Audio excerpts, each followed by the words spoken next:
Be ready. Start. A year later, the Ukraine war changes the world.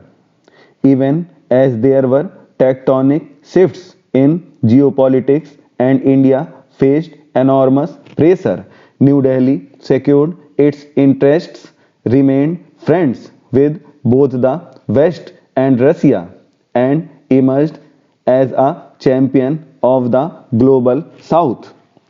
Next week will mark a year since Russia invaded Ukraine.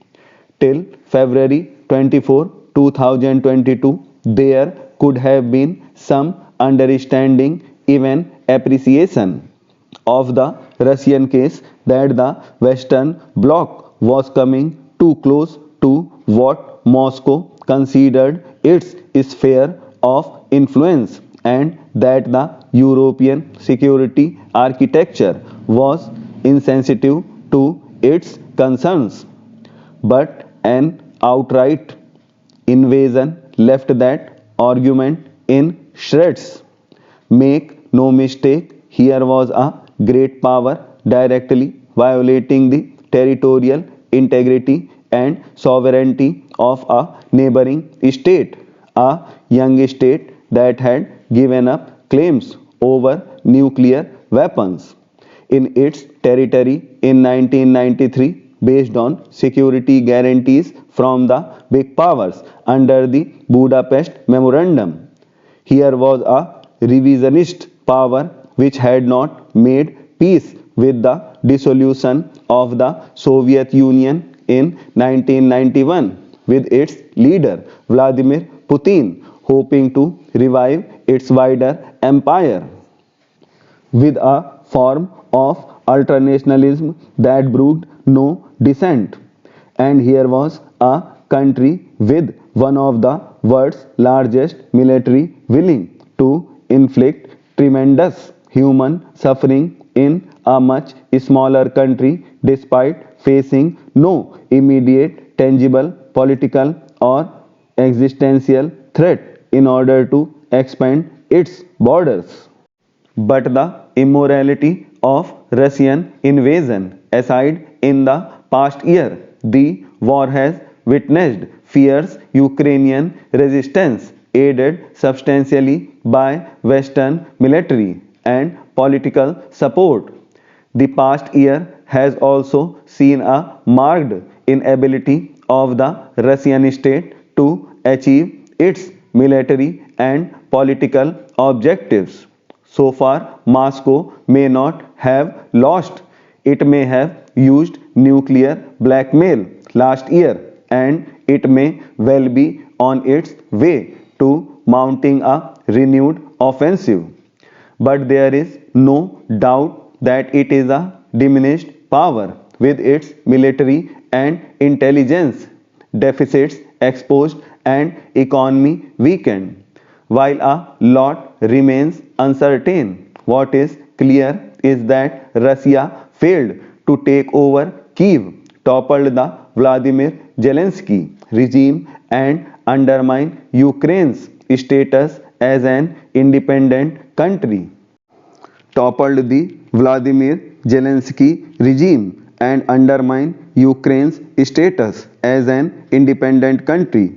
It has also been clear that Ukraine has not been able to recapture its eastern territories as well as Crimea that remain under Russian control. More broadly, the war decisively marked the end of the post Cold War era.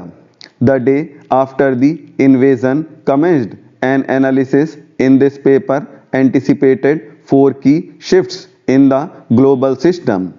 The first was the return of a deeper confrontational relationship between the United States, US, and Russia, and Washington's determination to stop Moscow from running over Kiev. This has happened.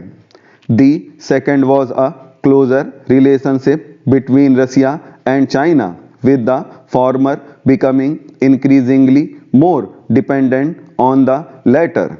This is happening. The third was the revision of the strategic posture in Europe with stronger debates in the continent about embarrassing hard security responsibilities. This is a work in progress where even pacifist powers such as Germany are now providing tanks to Ukraine and revising their defense policy. But the shift is still cautious and tentative. And the fourth was a renewed American focus on the European theater at the cost of the Indo Pacific theater in the short term. This was a misreading because the US has shown an ability to multitask and focus on both theaters simultaneously and challenge Russia and China in a more effective way than expected. For India, the war was bad news. Here was a close friend, Russia, with which Delhi shared a relationship of military dependence, doing something that was quite clearly wrong and taking an action that would push it closer to an arch rival. China here was another friend, the US, which was making opposition to Russia a yardstick for countries all around the world. Here was a country under attack, Ukraine, where over 20,000 Indian students were still based. Here was a war that soon after the COVID 19 pandemic was disrupting supply chains, leading to a food, fertilizer, and energy crisis. In this backdrop, India's political leadership and diplomacy showed finesse and converted a crisis into an opportunity to increase its own strategic space in the global system. India first deployed all its diplomatic might and resources to rescue its citizens, even getting both varying parties to cease hostilities for a limited duration in specific geographies and getting neighboring countries to assist in the evacuation and rescue efforts within weeks.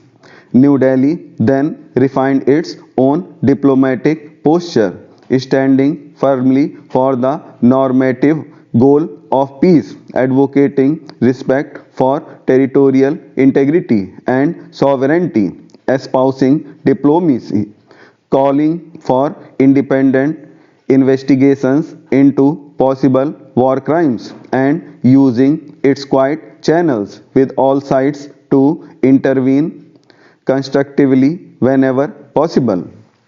The posture and Prime Minister Narendra Modi's public comment to Putin about this not being the era of war showed to the US that even if India was not publicly as critical of Russia as the US would like, New Delhi was unhappy with Russian actions. India was slowly taking steps to reduce its dependence on Moscow and having the India Channel open with Russia at the highest levels could be productive during a crisis. Delhi also intensified engagement with the European Union as well as individual European nations to allay apprehensions. Both Washington and Brussels decided that engaging and wooing Delhi was more diplomatically beneficial than reverting to the patronizing repairments of the Cold War era. India's carefully framed diplomatic position, its refusal to get into naming and shaming Russia at the United Nations, and its open defense of doing what was in itself interest in terms of enhanced energy imports from Moscow meant that Delhi was able to preserve its relationship with Russia at a time when Moscow is relatively isolated on the war, engaging with Delhi and listening to its concerns has been a priority for Russia, exemplified in Putin's meeting with National Security Advisor Ajit Doval recently. At the same time, Delhi became the most forceful champion of the Global South by taking up the issue of the consequences of the war rather than get into an unproductive discussion on the causes of the war. On international platforms, by consistently focusing on the food, fertilizer, and fuel crisis, seeking ways to mitigate the worst impact of the war on the developing world, and warning against escalatory actions and rhetoric. Delhi was speaking for much of Asia and Africa. None of this should give reason for complacency. The war continues. Russia, in its desperation, has shown an inclination to take extraordinary disruptive steps.